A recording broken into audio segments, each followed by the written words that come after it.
Public Schools, Robertson County, October board meeting. Dr.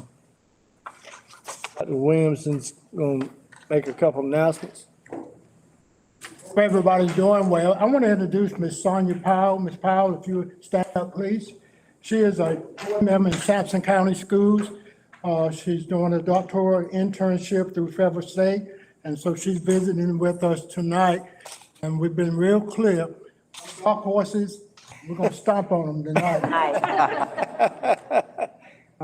Welcome. We're glad to have you. Yeah. Thank you. Thank you for being here. Where? Hey, Yeah. doing? Missed you. Mr. John Simmons is not here. He's down for the invocation. I'm going to have Brenda do the invocation, if you will. As Creator, we're so grateful for the opportunity to serve mankind in this season and this time that you have appointed us. But we truly know through what we have been through that the joy of the Lord is our strength. Therefore, we ask you to strengthen us to be servants, good, wise servants, over that you have assigned us to do. Let this meeting be approved by you from heaven on high. In Jesus' name I pray. Amen. Amen. I'd like to welcome all the people that are logged in and viewing the board meeting. We appreciate you taking the time and your consideration to be a participant. This time we have the adoption of the agenda. So moved, Mr. Chairman. Second. I have a motion made by Randy Lawson, second by Vontae Leach. All in favor, say aye. Aye. Opposed? Motion passed. Approval. Open session minute, Mr. Randy Lawson, Second. second by Mr. Craig Lowry. Any further discussion? All in favor, say aye. Aye. Opposed? Motion passed. The information items, the school spotlight, Pembroke Elementary, Joanna Hunt. We put that. Oh, she's not here? Yes, sir. Okay, I didn't see. So we're going down to the North Carolina Association for Scholastic Activities National Beta Club, Dr. Robert Locklear and Andrew Davis. Chairman, I'm going to yield to Mr. Davis to give our presentation. Thank you. I need to put my mask on too, though. Good evening. Evening. Smith, and board members. This year, the Public Schools of Robertson County is excited to bring two new initiatives to our district.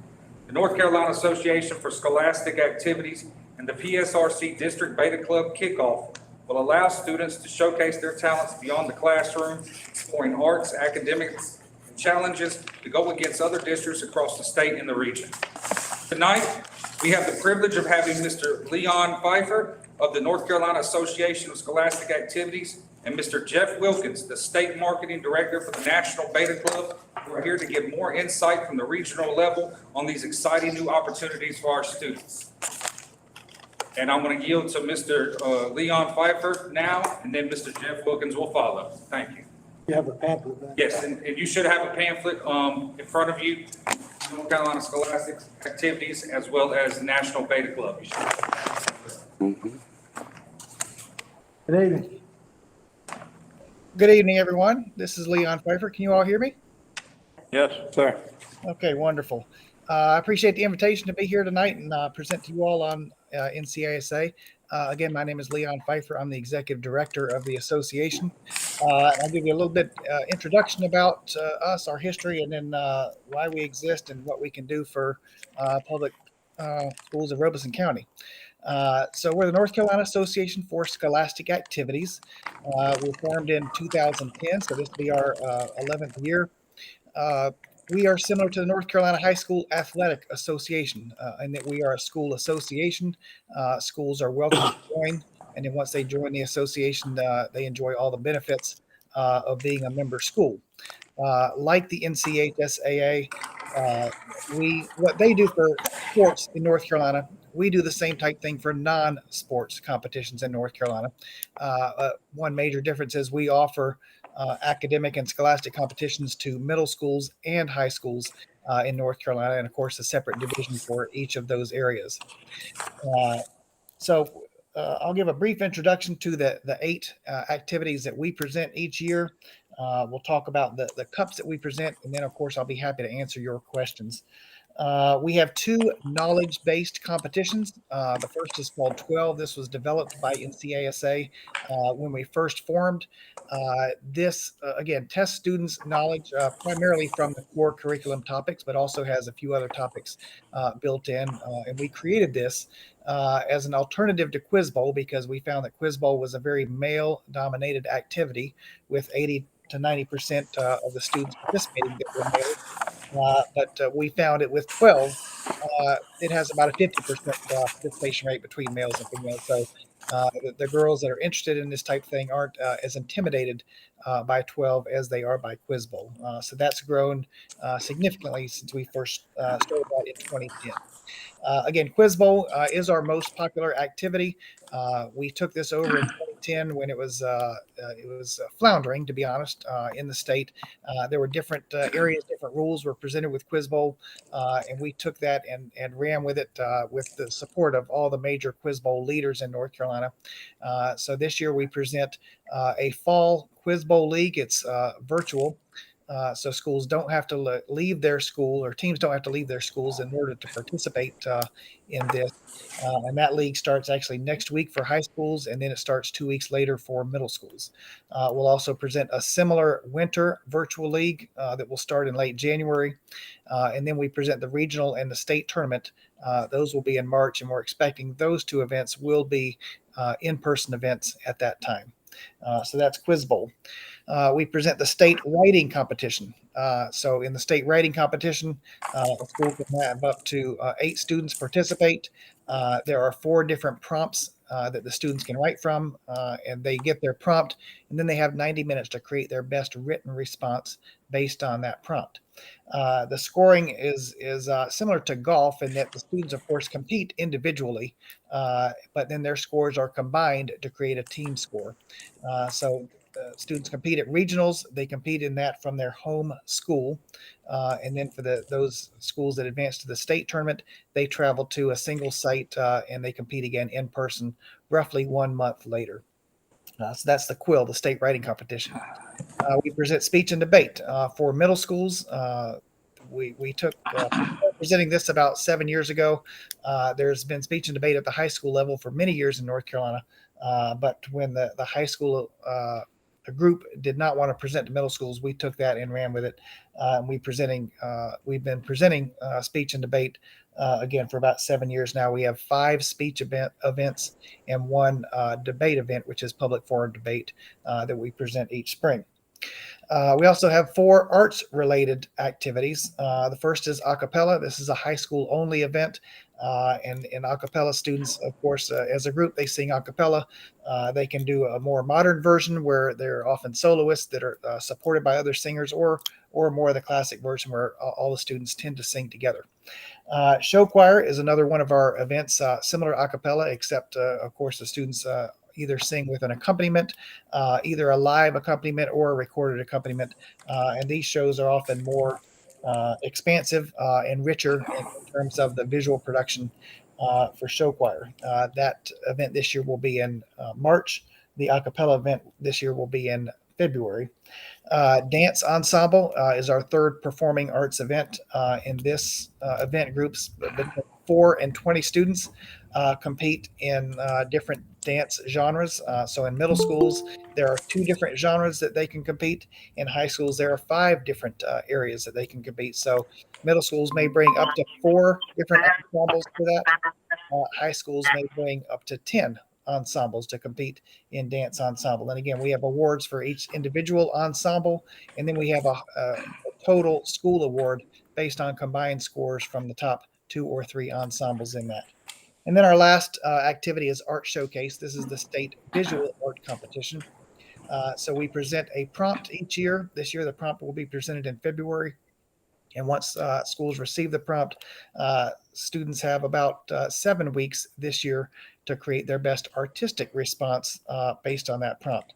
So there are 8 different categories that students can make a submission. And the way the team scores work in your school, you can have 1 student per submission. So the submissions include things like drawing, sculpture, painting, mixed media, and so on. And again, this is a regional and state competition. So at regionals, students submit pictures of their submissions to NCASA, and then the top individual students and the top teams advance to the state finals, where again they show their works live to a different set of judges who score those works. And again, we present awards to the top individuals there, and then the top teams for Art Showcase. So the final awards we present, we recognize the best schools and school districts in North Carolina using a point system that is very similar to the NCHSAA Wells Fargo Cup, if you're familiar with that. We present the Joe Childers Scholastic Cup to the best high schools in North Carolina, and the NCASA Challenge Cup to the best middle schools in North Carolina. So when schools participate and excel in our competitions and our cup partner competitions, they earn points towards this cup. And at the end of the year, we add up these points and recognize the top schools. We also present similar cups to the top school districts in North Carolina. And there we have a cup presented to the best small school district, the best medium school district, and the best large school district. And that's based on the points earned by the top schools in that district. Robeson County would be in the large school district based on the number of middle schools and high schools that are present there. So in a quick nutshell, that's who we are and what we do.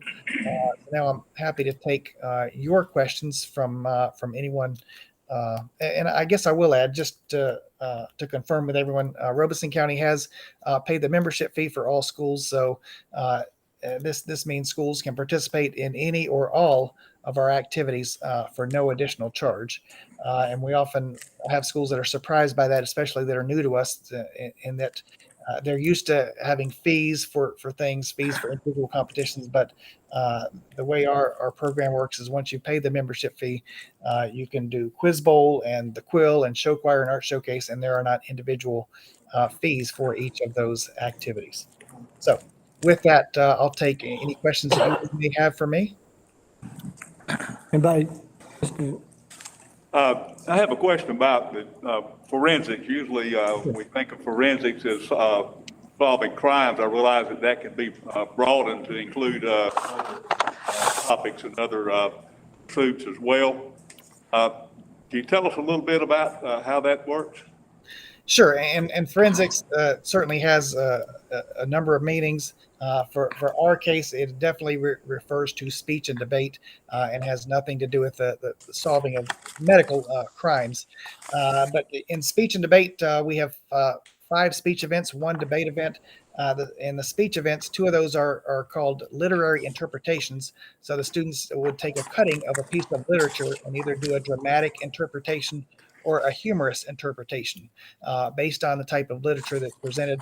Other speech events include extemporaneous speaking and original oratory. Extemporaneous speaking, basically they have a topic ahead of time and then they're presented with a specific prompt, and they have 30 minutes to prepare a speech based on that prompt. That is our most challenging speech event. Original oratory is they of course write their own speech, often based on something that inspires them, and then they must recite that speech during their performance. And then public forum debate, again, is based on a topic, typically a current day topic that we get from the National Speech and Debate Association. And then with that, students have a couple of months to prepare for that. And 2 students from one school will debate 2 students from another school in that debate. And it's scored by the moderator, who also judges that event. Manuel? I see this is a win-win program. It is totally can be integrated with any core subject or any elective. It is something that would be needed to be considered in POC's planning, integration. I am excited. I hope that our teachers and our superintendent and principals take the ball and run with this. Healthy competition is good for students. Mr. Craig? That's a quick question. Now, what are we doing since these fees have been paid to make sure that the middle schools and high schools are aware of that? And basically all they have to do is get teams together. Yes, sir. A Google form was sent out to all the middle schools, the high schools and elementary. encourage them to put together their teams. They can choose from an allotment of activities that's their grade level needs. We are asking them to participate because the district has funded this. We don't want it to be optional. We want them to participate in some capacity, and since there are an array of ones that they can choose from. Thank you. Chairman. Mr. Brand? Dr. Williamson, a lot of these are some of the same thing that Sandy Carter is over. Will she still be monitoring the program? Yes, right. We met with Sandy today and had a conversation about how can we expand arts to include the middle schools more. So absolutely, she's going to be. Our intent is to connect as many students as possible to schools and to the competitions, and you know, not everything be team oriented in terms of athletics. And so again, very intentional in our intent. You're going to hear in a minute about Beta Club, the same thing, expanding down to elementary and middle schools. But again, to provide kids the opportunities to participate, organize. Right, thank you. Any other questions? Any other comments? And I'll just make a quick comment about that. Of course, we have new school districts join every year, and what we encourage them to do is try to get their schools, especially those that are hesitant to join or hesitant to participate, is find just one event that you think your kids would be interested in. Find a coach, encourage students to participate, and go with that. And then once you see this success there, each year maybe add one more event to those that you participate in, and grow the program that way. Because you'll have some schools that will jump in with both feet and want to do 4 or 5 different things. And of course, that's great. But you'll have other schools who are very hesitant, and just encourage them to find one thing that they can do. Most schools, well, every school has writers in their school, and try to pick out the best writers to participate in the state writing competition, or visual art. That's another one. Every school, virtually every school, has a visual art program. Find the best artists there, and present the prompt and let them go to work on that. So that's kind of what we encourage there. But from a communication point of view, once schools register with NCASA, they do that through an online form. We have the email of the principal and the Scholastic director, and the Scholastic director is our primary point of contact. Each week, we send out a weekly email that basically tells them what's going on with NCASA this week, what competitions are coming, when is registration open, when does it close, and basically provides them more information so they know how to disseminate that out into their school. So if there's something that school wants to participate in, like dance ensemble or the quill, then they can take that and run with it, and they understand what they need to do and how they need to proceed there for those things that do interest those schools. So I appreciate your time this evening. If there are any more questions, then I'll sign off. Thank you. Thank you. All right, thanks everyone.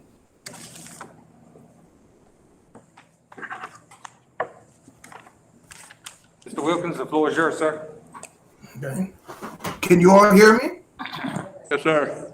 All right. Well, first off, I want to say it was a pleasure personally visiting your district last month. It was very impressive, and I was glad to have got that opportunity to meet you, as well as your superintendent, and see the other schools that are involved. Beta, you all are doing something that this organization has been around for over 85 years. And what we are getting ready to do has never been done. And what he went through, a lot of the same competitions that we have. I'm really excited about it because Beta can combine and enhance any group that you currently have. It's what can Beta do when you get a national, well, the largest student organization, it's over 500,000 students are involved with Beta. You can add those competitions. You can use those competitions to prepare you for Beta Club state competition, because when you place in the top 5 in poetry, art, dance, robotics, engineering, we have a quiz bowl, just like he said. We have a lot of competitions, but all you have to do is place in the top 5 in those categories, and you get to go to what's called nationals. And that's when you go against the best in the country. But what I love is what attention it brings to your school district, If your school is known every year for winning robotics, when you go to state convention, you get known as that school that they win robotics every year. If you win art every year or photography competition every year, if you win the Spanish competition, if you win the writing competition or problem solving, that's what I love. But not only do we look at the competitions, a lot of schools are really big on serving and doing service projects. Some of your Christian schools or Catholic schools or homeschools, we even have military schools. One thing that Beta does that a lot of other organizations can't touch is we open our doors to homeschools and private schools because some of those students deserve the same opportunities to compete like anyone else. And during these times where things are digital and they're doing virtual, things, a lot more people are going towards homeschool. But who's to say you as a parent that your kid doesn't deserve the opportunity to compete? You may have a homeschool son or daughter that's a piano prodigy. He deserves the same chance or she deserves the same chance to showcase that ability. So some schools, they don't want to compete. What they want to do is serve, and they want to get acknowledged for how big their schools serve their community, how big their schools serve their states. There's levels of awards for service. So just like I have some military schools, they want Beta, not for the academics, they want it for the leadership. Just like I have my Catholic schools or Christian schools, they want it for serving. Some schools want it for the academic achievements. And what I love about Beta is what we talked about. You as Robeson County got to set that standard. No one didn't come in and tell you this is what you have to do to be able to call yourself a Beta club. You know your county different than Mecklenburg County or any other counties I'm at in South Carolina. You made it specifically to cater to what you want and how to get your students involved. And that's one thing I love. No one forced you or told you how to do it because it makes it look like everybody across the board can make it into this organization. If everything was the same, what makes your club different? And you created a criteria that makes it unique for them to get in your into Robeson County Beta Club. So what you're doing, and I'm more excited to really talk about this, you have what's called a district of distinction. Some districts have no way there, it's unreachable for them to get this award. Now, when I fly out to Texas, which I have 25 states that are my territories, Texas, you have some really big districts and you have some really small independent school districts.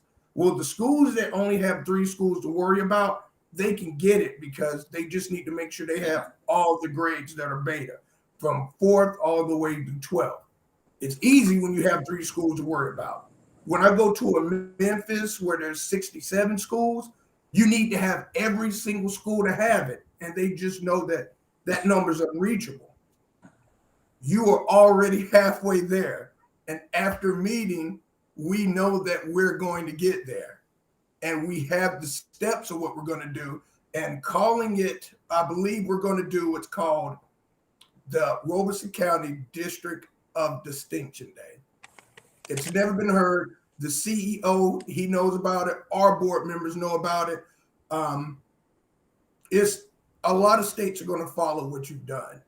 You just set a standard that hasn't been done. And like I said, Beta has been around for 85 years. What that means is every school in your district that has the eligible grades to be in Beta, all of your high schools already had that. I checked those numbers myself. Your middles was pretty heavy, but due to COVID, some clubs were inactive, and we get that. If we weren't able to do inductions, we weren't able to be together. But since then, we've come up with virtual inductions, social distance service projects. We have so many new tools. We now have an app that your sponsors can now keep up and approve and confirm service hours. It's so much technology we have now that once we get all these elementary schools on board, we're 15 schools away from this District of Distinction Award. And what I would say is that means every principal is going to get this award and the superintendent gets an award. And they also get a press kit for you to give to the news, for them to use it. But I would say don't wait till the actual District of Distinction. I think the District of Distinction Day, you need to let the news know that this is something that an organization that's been around this long has never been able to do. And we're dedicating our headquarter building is reserving that day to make sure on, and if I remember correctly, November the 11th, or I will check to make sure the day we had said, our whole headquarter building is going to cater to processing every single club that day. So that if I were you, maybe as your district, you celebrate that day. That's a day that maybe everybody can wear their Beta Club shirts, or that's a day that long after we're gone, that tradition that you started here with us having this talk here, this District of Distinction Day is amazing. And what I would say is what you're doing for your students. Like I said, I'm the first African-American male that the National Beta Club has ever hired. And things are so, looking at how the world is changing and the world is becoming a better place every day, I will tell you this, you're setting the opportunity for students to now, who didn't think they were good enough to become betas, can now put this on their resume when they apply for jobs. When these students applied for scholarships, the people that are looking at the scholarship, they were betas. When they apply for a job, anywhere that they're going, there's beta alumni. Your state is a huge beta state. So that's what I love, is the opportunity for them to apply for free scholarships. And what makes it easier is beta looks at how long you've been beta. When they apply for your scholarships, they look at, were you in beta in the 4th through 5th grade? They get more opportunities than betas that were just betas in senior. So now you're looking at expanding to the 4th grade. And they look at, that's a real big deal when you're going for those free scholarships that are free to apply for. And I will tell you now, Beta gives out a lot of scholarship money. And I think it should not be mandatory, but I think that every senior in your district needs to apply for those. They shouldn't be told to do it. It's free money that they're giving away. And with how times are today, their chances of getting that money is really, really close. So I will tell you this, your convention is in Greensboro every year. And that's the one thing that a lot of clubs don't get the opportunity to do, is their state conventions are hours, states and states away. You're guaranteed your convention is always going to be in Greensboro. And like I said, if you place in the top 5, you will get the opportunity to go to nationals. Nationals this year is at the Gaylord Opryland Hotel. This previous year, it was at Orlando, where Disney said we had the largest attendance for one group to book it. We did sell out the Swan and Dolphin, and that was during COVID right now. So the students and you will get to compete. And I want to see Robeson County do nothing but good things, because I was here to see this to be a part of this history. And if you have any questions, just know that the headquarters, our board of sponsors, our CEO, and everybody is watching what you're doing, because you're setting a bar and doing something that's never been done. Any questions? Henry? I'd like to say that I'm a product of the National Beta Club. I graduated in 1978 with full honors, full scholarship to go anywhere in the United States to school. And this was one of the top items that helped me make that achievement. And back then, we were going to Raleigh for our National Beta conventions. And that was a real treat to meet people all over the state that were Beta Club. And you know what, to say this, I've heard so many principals tell me that if it wasn't for those trips, on what it affected, what it did, how it changed their way of thinking, their way of what you said, I get every time I speak to a student. And you're doing something that when I go to a convention, the last thing I want to hear is a 5th grader or an 8th grader tell me this is their last year going to convention. And I ask them why, and they say, because my high school doesn't have beta. You've never seen that at a convention, to see how much these kids love beta. And the thing is, when they get to meet the people, like there's people who went to convention that are saying they met you there. And people don't realize that when they say, when I was at my convention, I met the CEO. I met this president of our country. I met this person. They was in my state at Beta. So I'm sorry, but I'm just getting really excited about the experience you shared. But you're right. I get that every time somebody shares that convention experience. Any other questions? So again, Mr. Chairman, very intentional in providing opportunities for elementary students to belong to a club and then to become a district of distinction.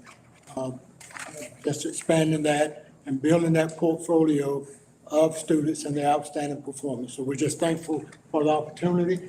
Robert, I think we have something. Yes, Jeff? a tradition, have a Yeti, if you would just open that at this time. Jeff, I guess by the cup, you're all official Beta Club members, right? Yes. Man, PSRC too. Those some good looking cups. I got to see them get lasered. It was amazing to watch that happen. All right. It's a big- Anything else? Very nice. Good. Good. Any other Thank questions? you. Any other comments? Thank you. Thank you. Thank you. Thank you. Thank you. And I look forward to seeing you on District of Distinction Day. Let's make it happen. All righty. Thank you. Next item on the agenda is Unity Day by Jennifer Freeman. Chairman Smith, I'd like to yield to Jadelle Hawks this evening. Thank you, Jadelle. Good evening, Chairman Smith, Superintendent Williamson, and board members. We have a flyer in your packet that outlines Unity Day. Unity Day and representing our district unified against bullying prevention since 2015 and before that. But on that day, on Wednesday, October the 20th, everybody is going to be wearing orange. We have a lot of elementary, middle, and high schools doing all kinds of activities across the board on that day. Some things that they do are writing pledges, doing posters, shared circles, writing, and artwork. And so the whole purpose of Unity Day is to make sure that as a district we're showing, and with also the help of our student support staff and all members, how important bullying prevention is in our district. Thank you. Anybody have any questions or comments? Thank you, Jadelle. It's good to see you. Thank you. So it's Unity Day, not Clemson Day, right? I'm sorry. Carolina Day, maybe. Mr. Chairman and members, thank you for the opportunity. According to state policy, every month we have to revisit our face policy. We have a message in the package from me for that, as required by law.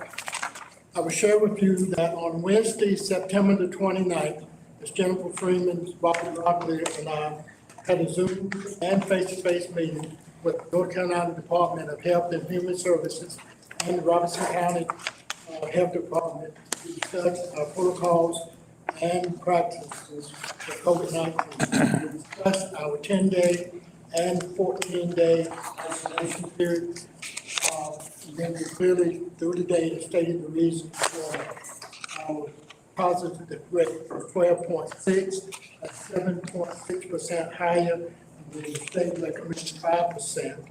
And then the fully vaccinated rate at last time they changed the data was 35% compared to 53%, and those numbers are higher for the state than that. And then we shared with them the other reason for a 14-day is that the recommendation is exposure that's at least 5 days before you get tested. We have a lot of folks who are tested the first day, second day, and so all comparable for your approval that we continue with our policy for the future of 121 and 7263 Association, which mandate face covering on the bus and in our building. Questions or concerns? Do Man. do you need a motion? We have to take action. Yeah, sure. Let me, go ahead. You gonna make a motion? Somebody, you want to make it? Now I'm gonna second you. So when Terry had to stand up, I want to make sure everybody, go ahead, Terry. I just had a question. So it looks like we're preparing long haul in terms of COVID, where we are right now as a county, and this time of the year. And I'm all right with the policy. I just wanted to preface that. And thank you for everybody that's working right now to ensure our district's in good shape.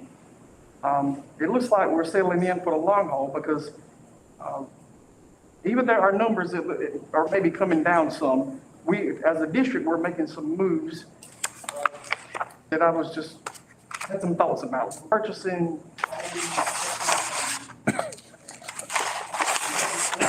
let's see, with a doctor's note, and we've got this quarantine days. And I don't think I've made it clear, you know, in the last meetings we had, when I say like online. So we've got all these students in an online environment. I think maybe what I should have said was, is there any way that we can discuss some sort of minimum standards for these students? And I asked that question because if you poll 20 of these students that are, you know, from different schools, right, that have doctor's notes and they're quarantining, you poll 20 of them in the, you know, in middle school or high school, I can almost guarantee you that they're having vastly different experiences in terms of what's required, what's optional, what's synchronous, what's not synchronous. So you know, I want us to get to a place where these students have more of a unified experience in terms of what's required from the school and the individual teacher. And I know our teachers are working hard. They're working hard right now, and I appreciate them. But, you know, at the same time, you know, they're getting X amount of dollars stipend if they're having to teach a child that's, you know, online or not able to come to school.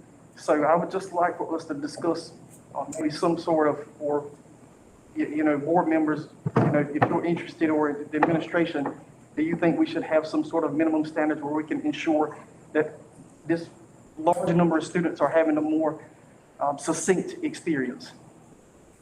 Dwayne? It's your hard work, thank you. And that's our requirement now, because then it's basically online where we're connecting. We'll look at that. The real issue may be practice from building to building, and so we'll take a look at that. Because I think that's what we're going to find. We're clear on the curriculum, we're clear on the standard. Kids online are receiving the same instruction because of struggles in the classroom. So maybe practice that we need to look at, and I'll take a look at that.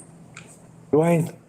I think one problem, and this is just me hearing talk, of course, like everybody else hears talk, is our problem is we have face-to-face and we're having virtual. And I agree with Mr. Terry right here to a certain extent. If we do find something else, we need to take virtual away, if that kind of makes sense.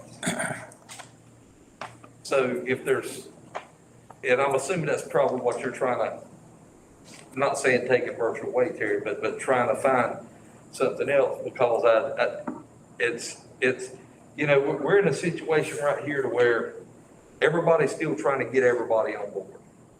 You know, prime example, at a school today, I think we had 26 teachers out. One school. 26 teachers out. Now, what are we doing having 26 teachers out? You know, so I don't know if they had to stop to rest their brain. I don't, you know, but you can't hear, you got that fine line with your sick days and whatever you have, you can't tell somebody when to take and what not to take. But it's critical that we keep them in as much as we can in school. But at the same time, as I reiterated last month, parents have got to do their jobs. But there's some kids that are sitting at home with virtual. Those are the ones that need to be in school and know that there's no reason for them not to be in school. Going down the road, getting a doctor's note from Dr. Who that don't even know them and send them there just so that way they can stay at home. And they're just putting so much more. Help me out, Dr. Williamson. They're putting so much more on the staff, probably on you guys, on you know, and sometimes you have to go, I hate to say it, stop. And we have to come to a place where, you know, because we know as well as, I need to put somebody on the spot. Are they learning more face-to-face or virtual? Or if somebody, I'm not trying to put nobody on the spot, but does anybody know? Yeah, just based on last year, the data that we have, it's clear face-to-face is where we need to be. Right. If you remember during the workshop, we shared with you the slide by school and how wide that slide was. That's from being totally virtual. So there's no question that the best option is face-to-face. And I know it's a tough situation on everybody right now, but I wish there was some way we could possibly try to come up with something that would minimize things a little better and possibly get away as much as we can from the virtual setting. Because I'm telling you, I just don't think that, I know the virtual setting's not working.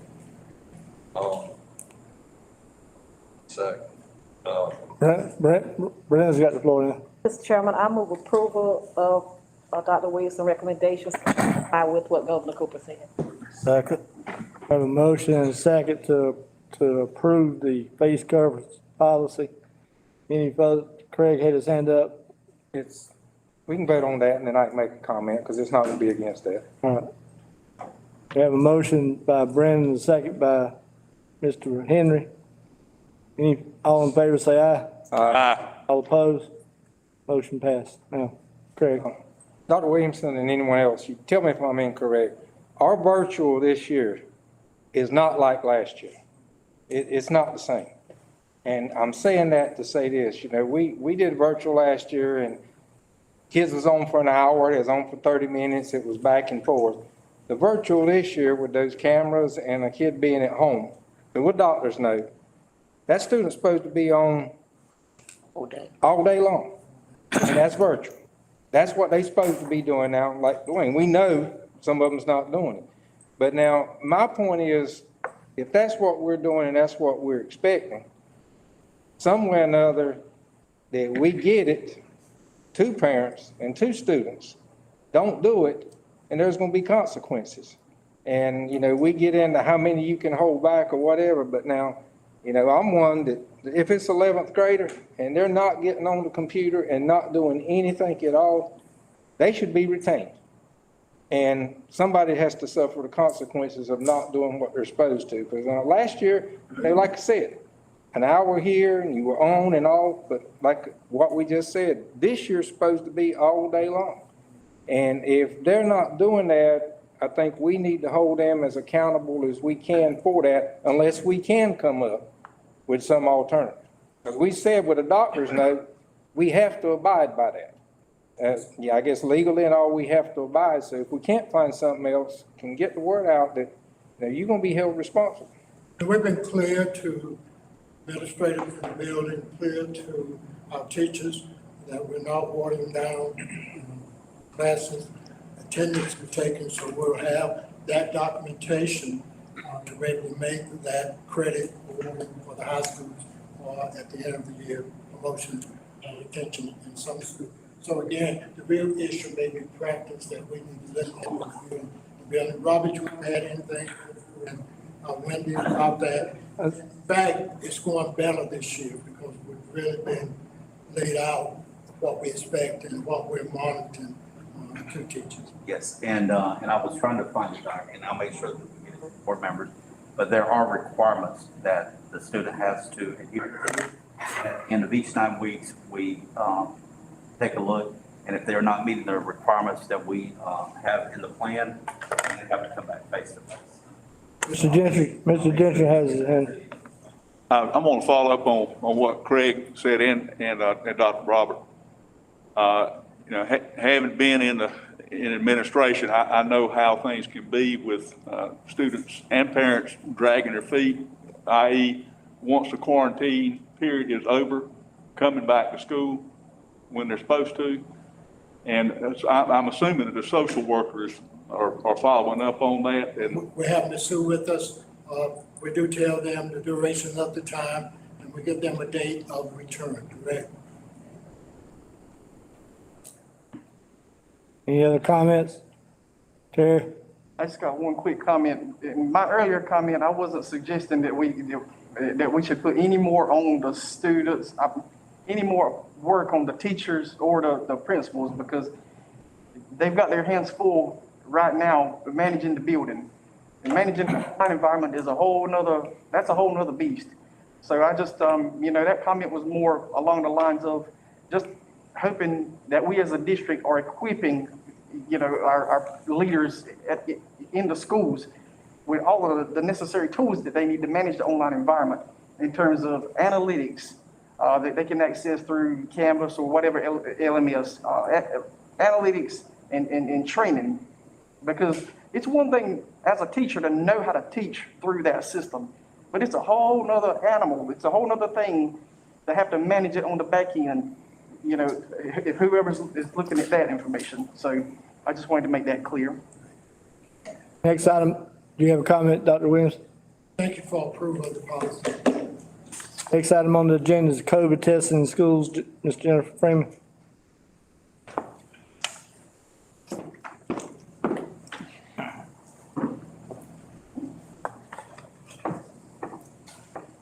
Good evening, Chairman Smith, Superintendent Williamson, and board members. The Public Schools of Robeson County is launching a free COVID-19 testing to help keep our students, employees, and staff safe. Through the North Carolina Department of Health and Human Services partnership with MACO, a COVID-19 testing company, the PSRC will offer free full PCR testing to students and employees at each school site. The projected launch date is October the 18th. The effort is part of the North Carolina Strong Schools K-12 COVID testing program. Our school district is among more than 200 school districts participating in the program, according to the North Carolina Department of Health and Human Services.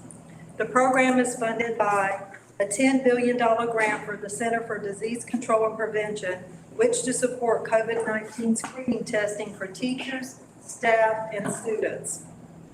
Free school-based testing for COVID-19 is an important layer of protection to keep our children in the classroom safe. Testing in the school helps us quickly detect COVID-19 and reduce the risk of further spread. Research shows routine testing can reduce the spread of COVID-19 by 50%, especially in large settings such as schools. Each week, professional healthcare providers will come to the schools and test students and staff. They will use the nasal swab. That is quick and accurate. Students and staff will continue in-person instruction while they wait for results from each test. The free testing will be available at each school, but it is not required. How it works and PCR pool testing.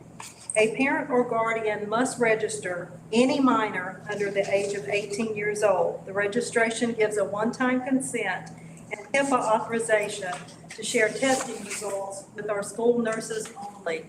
All testing information is confidential and results will be available in a timely manner. PCR pool testing, wondering what that might be, is a method in which a group of 6 pre-registered students and or staff are scanned into a single pool and tested. These small batches of pool tests allow MACO to easily test thousands of students and staff daily while delivering swift, reliable results. So you may be having a couple of questions now, so I hope I can answer those for you. What happens if the pool results are negative? If a pool test result is negative, then all individuals tested can be presumed negative with the single test. In other words, all the people who provided specimens who were tested can be assumed to test negative for COVID infection, and no additional testing is necessary. What happens if the pool results are positive? We'll follow the normal protocol of referral for additional testing. Our staff only get involved if the sample is positive. No action required by the staff or students in the pool who have been vaccinated or had COVID-19 in the last 90 days. If neither one of these is true, they must get tested or isolate. We strongly believe participation in this testing will allow us to keep our students and staff safe, while also minimizing the loss of face-to-face instructional time. Are there any questions at this time? Vontae? So once a parent or guardian register their child, the school system, MECO can just test the child randomly or test them. It is it's a sampling of a pool, and there are 6 students or staff that can be registered, that are registered, will be sampled at that time. At that school, okay. Yes. And that is by MECO. We do not have any of our staff currently involved in that. That is part of the selection process for the pooling. Any other questions? How are y'all promoting this? I'm sorry, I couldn't understand. How are y'all promoting this thing? We have actually released an article previously to the Robinson. We also have communication toolkit that is being provided through MECO. And Gordon, if you will also add a couple of other ways that we've shared that information. Yeah, Mr. Smith, a letter has been sent by Bobby to the principals, and the principals will send those out at the building level about promoting it. Any other question? Yes, and at this time, we have a percentage of students. We're looking for a larger percentage of students. So I've actually contacted and talked to Maxwell Forrest, or Max, today, and he is talking about updating the communication toolkit as well, so we can get more and more information out to communicate it clearly into the community, to get more folks involved. Again, it's volunteer. Mr. Chairman, if I may, one of the issues, Ms. Jennifer, that we're having is with our Hispanic community. Although we have different people talking to them, they're only going to go and do it if they trust the individual that's presenting them to them. We do have a person, I'm going to talk to Dr. Williamson, if it's okay, later on, who they do trust, that's been working with them through Hurricane Matthews and Hurricane Florence. Because companies have already went out there and tried it and it didn't work, but they trust her. Okay. Sorry, was that a question? I was just saying it because. More of a comment. Right, it's a comment, but you probably going to be involved anyway. Any other questions? This is, Eric? Mr. Chairman, it might be, some of the parents that I've talked to have a question about how often would their child be tested if they elect for their child to be part of the pool? Right now, that is a random pool testing. We don't anticipate it being every week, but again, it is a sample pool testing. And But the frequency of that should be small in terms of a repeat pool. how often would they run the test a week? Every They're day? testing every week. Oh, The MECO, time a week? yes, the MECO folks come in once a week as healthcare Okay. providers, and they provide that testing. Any other questions?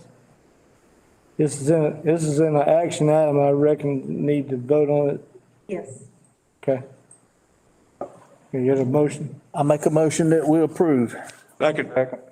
A motion by Henry, second by Mr. Craig. Chantry. Any other further discussion? All in favor, say aye. Aye. Opposed, motion passed. Great, thank you. Thank you. Next item, on the agenda is school improvement plans, TSI and CSI plan, Dr. Wendy Dorsey Carr. Good evening, Chairman Smith, Superintendent Williamson, and board members. Tonight I'm here to speak about the PSRC district and school improvement plans.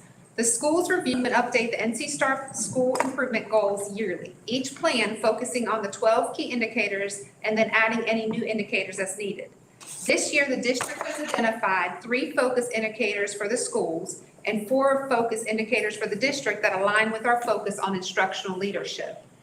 The school also that are designated as CSI, Comprehensive Support and Improvement Schools, or TSI, Target Support and Improvement Schools, have also embedded action steps into their plan to address their identified needs based on their designation.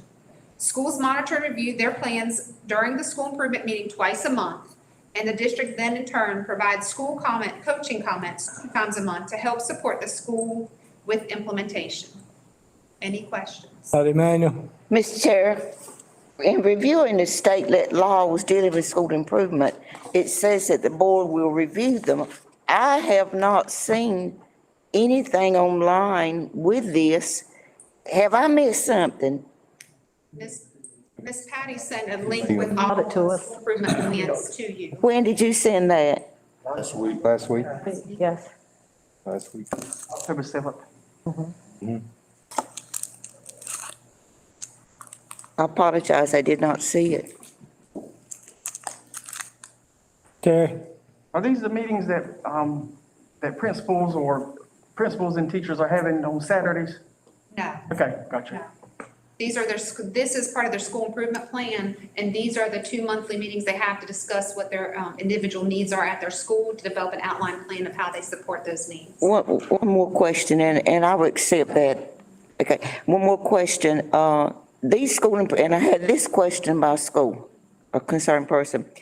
These school improvement teams, were they selected via the guidelines in the law? Yes. And you have a student, this was a concern from a person. Do you have a student representative on these teams? No, we don't have on these teams. Any other questions? Henry? Is this the same school improvement plan that we've experienced in the past, or this is a new tool? No, this is the same tool, same plans, but they're revised every year based on the needs. So like this year, for example, those focus standards, when we think about the work with relay and looking at data-informed instruction and observation feedback, they've added a lot of additional steps to support that implementation. Unless the timeline changed, I know it has to be approved in October unless that's changed. Has that changed? I make a motion that we approve the school improvement plan. I have a motion made by Dr. Mann, second by Henry. Wayne had his hand up. I was gonna make the motion, but Thank you. Do it. Any further discussion? All in favor, say aye. Aye. Opposed, motion passed. Thank you. Next item on the agenda is Finance Construction Committee recommendations. Ms. Erica.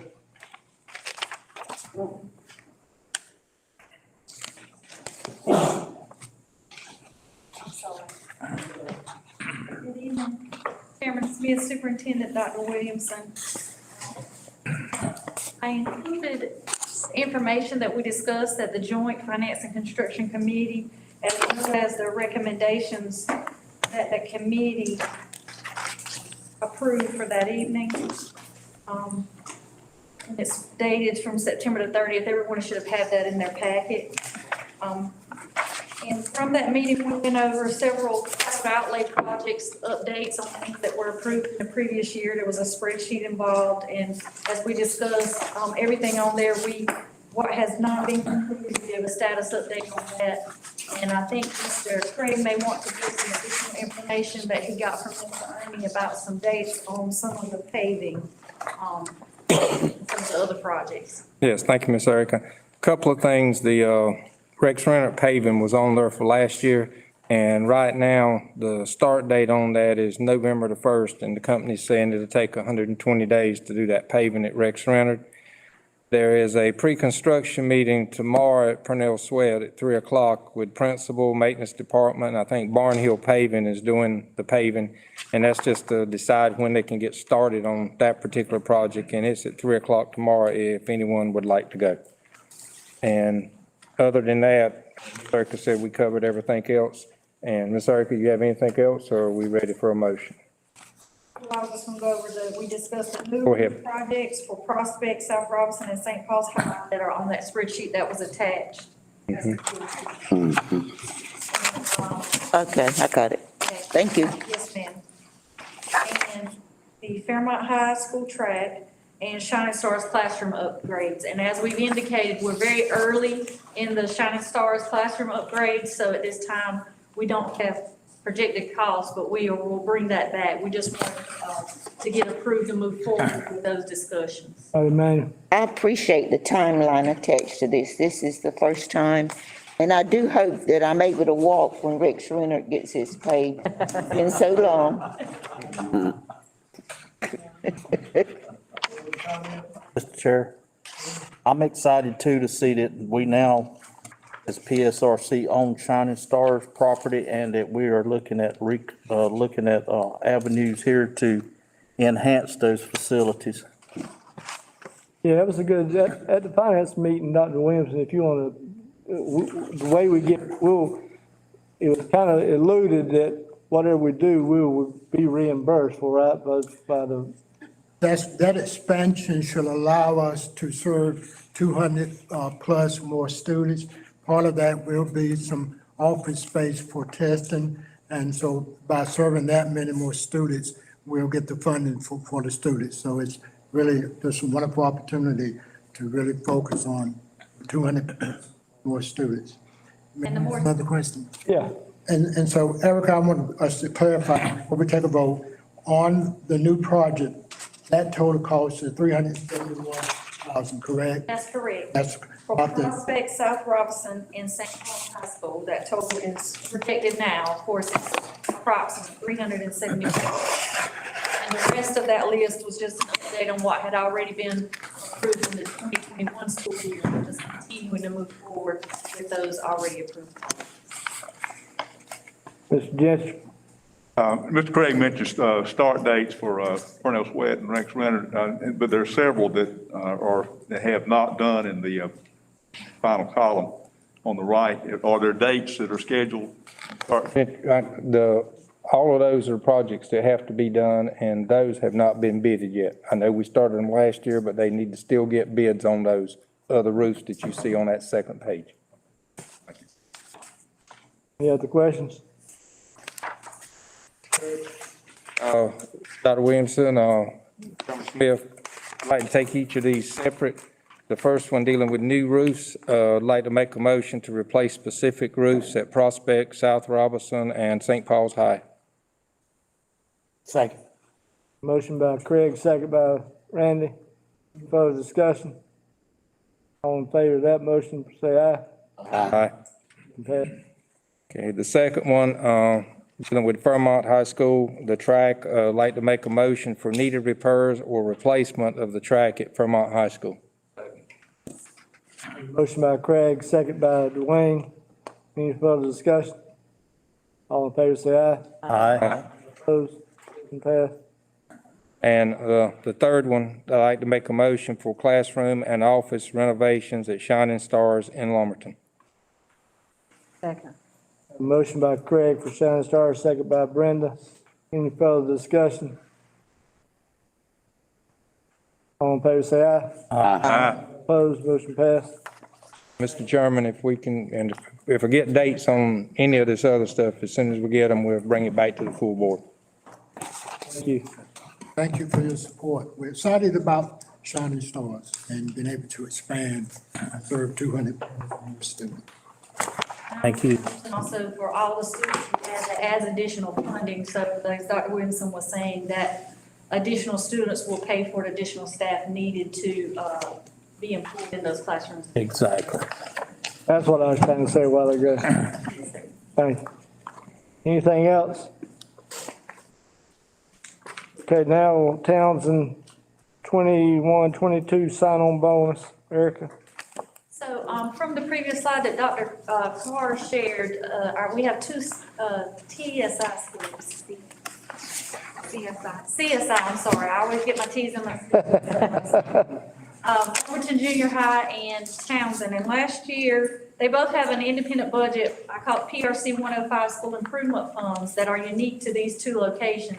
And last year, Lumberton Junior High elected to use part of their funds for a sign-on bonus, and this year Townsend is doing that as well.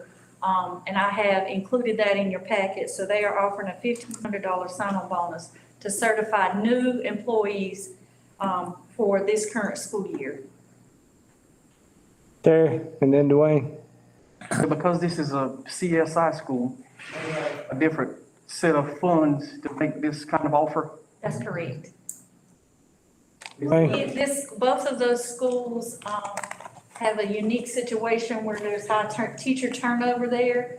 And this has been used as a way to promote, staff to come to them. They tend to have higher vacancy numbers than our other schools. Is there a way that we could take a look at something like this, maybe in the finance committee or working with Ms. Erica for all of our schools? Because it looks like we're approaching a situation where, we're gonna need some teachers, and we've got to have a good plan for us, in terms of recruitment. We actually have a meeting Friday that we're gonna discuss. We don't have the funding to do it for all staff. So what we're looking at are those hard to staff areas. Typically, and forgive me if I miss an area, EC, K6, math, science, ELA, those areas. Robert had his hand up, then, is that what you want to allude to? Then I had Dwayne had his hand up, and I got Henry, and then I got Mr. Gentry. Mine was just simple. Is this going to be 1,500 to teach certified only? Yes, sir. Okay. Henry? I think this is great. I just think that we need to do a good job of communicating that this sign-on bonus is specified for a particular school so that we don't create a miscommunication throughout all of our employees. Mr. Gentry? Ms. Freeman, you want to? Yes, I wanted to share with you, in federal funding, federal programs, we have various titles. Title II is to build professional capacity and also recruit and retain educators. So Title II is another source funding that we're using, and that is the source funding that Robert and Erica has both mentioned. And the purpose behind that is to address, Mr. Brewer, exactly what you just shared. But the pot of money is not very, very large, and it will only allow us to do certain retention bonuses in those hard to staff areas. So based on the data, that is why we've selected those areas specifically. Super. Mr. Gentry? I just want some clarification on the phrase "or become ineligible" by North Carolina, the state of North Carolina. What, I know what ineligible means, but what would be a situation as an example where someone would become ineligible? So if they have a provisional license and they're required to either pass a practice or take a certain number of college courses to retain that, and they fail to do so, then they would become ineligible with the state of North Carolina. So it's really anything, any requirement that exists with their current license, or if they have a continuing license, but they don't update their CEUs appropriately. There's a lot of different examples we could give for how a teacher becomes ineligible for a state of North Carolina license. Dwayne? Yeah, I'd like to make the motion to approve the town's 2022 sign-on bonus. Second. I have a motion by Dwayne, second by Craig. Any further discussion? All in favor, say aye. Aye. Opposed, motion passed. Thank you. Next item on the agenda is sole source vendor, State Books, International Relay, CSE. So you'll find that information together in your packet too for Books International. That is different pre-K through third grade information for PSRC 016, which is designed to enhance the Read to Achieve program and the pre-K through third grade students. And those purchases are included here. We have some funding in that area that will expire at the end of October. And this should get us pretty close to expending all of those funds. The other part of the funding was used to support some of the summer programming. Dwayne? Motion to approve the sole. I have a question. Motion by Dwayne, second by Henry. Discussion. I have a question. This company here, Relay, that's not that group that's doing that training, is it? Yes, I'm gonna get to that one next. Oh, I'm sorry. I thought you were putting it all together. Well, I was gonna do the whole motion, but I was gonna talk about Relay after I did Books International. The Relay is, yes, that's our partnership with DPI. And this is a portion to get additional hours that weren't originally part of the original contract here at the district. And we're going to use PRC State 134 funds for that particular project. Can I ask a follow-up question about Relay? Yeah. May I? What did it cost to start with? Nothing, but it is a collaboration between us and DPI, and they did indicate to us, depending on preferences that we had here at the district, or the fact if we needed additional training outside of what they were offering, there would be a chance that we'd have to give money towards the project. Now, I thought it was free, so we have to pay what now? This is the only cost that I'm aware of so far. Dr. Williams is gonna comment. So to put it in layman term, this is our skin in the game. Everything else is been funded by the state board through Relay. And They were very clear that it was a collaboration. It wasn't totally free, because as the phrase Dr. Williamson used, skin in the game, they want everybody to have a vested interest. And a lot of times that comes with a financial obligation. Any other questions? Move approval, Mr. Chairman. Second. A motion and a second. All in favor, say aye. Aye. Opposed? Motion passed. Fundraisers. Wayne? Is there anything that we need to be made aware of on our fundraisers? I can make a motion to fundraisers. Second. Have a motion by Dwayne Smith, second by Henry Brewer. Any further discussion? All in favor, say aye. Aye. Opposed? Motion passed. Monthly financial report. Dwayne? I will ask Miss Erica to share anything with us, anything that we should know I done ordinary. The one thing I want to say is, again, we're still continuing to wait on the budgets. So they're not budget figures here. We're trying to wait and do all that work at one time. But, you know, we're getting constant updates. I was in a webinar today with our, at the district level. They're just hearing that talks are ongoing, and they keep us posted. So we don't have any anticipated timeline for an actual state budget. Emmanuel? I'll just ask one question, and maybe you can answer it yes or no, blah, blah, blah. The EC funding had, based on last year's April head count, have our EC funding, has it been decreased? Not necessarily, and I say that because we've gotten our allotments, and it is slightly lower, but it's because our ADM is projected to be lower, but there's legislation in the budget that would allow that ADM to be held harmless, so it could be offset once we ever get a finalized budget. Okay. Okay. Motion to approve financial. Second. Second by Henry. Any further discussion? All in favor, say aye. Aye. Motion passed. Craig got a question. Oh, It's not on that. Before we go to closed session, folks, you don't have to do it now, but make sure you look at that sheet in your packet. That is tell us sometime at church to go home and put something on the refrigerator. That's a powerful sheet.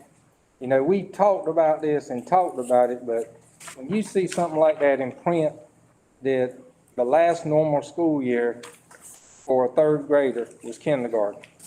And it's got it for all these grades, kindergarten through 7. And I mean, that's powerful. Very. Make sure we put this somewhere where we kind of, I want to just say, keep it in our mind. That's all. Thank you. Before we go into closed session, I want us to remember all our staff that have lost loved ones due to COVID or other reasons, because we have a number of staff that's dealing with death this week and have last meeting. and, Ready? yes, sir.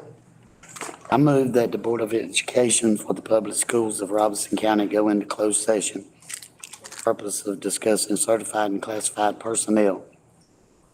North Carolina General Statute 143-318.11A1 and 6, and to consider the attorney retained by the board to preserve the attorney-client privilege between the attorney and the Board of Education for the Public Schools of Robeson County. North Carolina General Statute 143-318.11A1 and 3. Second. Have a motion by Randy, second by Brenda. Any further discussion? favor say aye. Aye. Opposed? Okay. Thank you, Brent.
Mr. Cole. We had a motion. Dwayne made a motion. I'm second. That's what I, Monte second, come out of closed session. Make a motion, everybody. Everybody in favor, say aye. Aye. Opposed? Okay. Personnel, Special minutes, Mr. Chairman. Second. as amended, because you added, you talking about as amended? Section. No, closed session. Oh, closed session, I'm sorry. Have a motion for closed session, who's second? Randy? Any further discussion? All in favor, say aye. Aye. All opposed? Motion passed. Move approval of personnel as amended. Second. Have a motion to approve personnel as amended, second by Randy. Any further discussion? All in favor, say aye. Aye. Motion to adjourn. Second. Can I one, there was an accident, Pembroke Middle School bus, vehicle hit him in the back. About 20-plus kids on the bus. Did transport one, but no injuries. So we're thankful for that. And then at some point, we'll send you some dates. We want to have a curriculum committee meeting, but we'll send some dates on that. Anything else?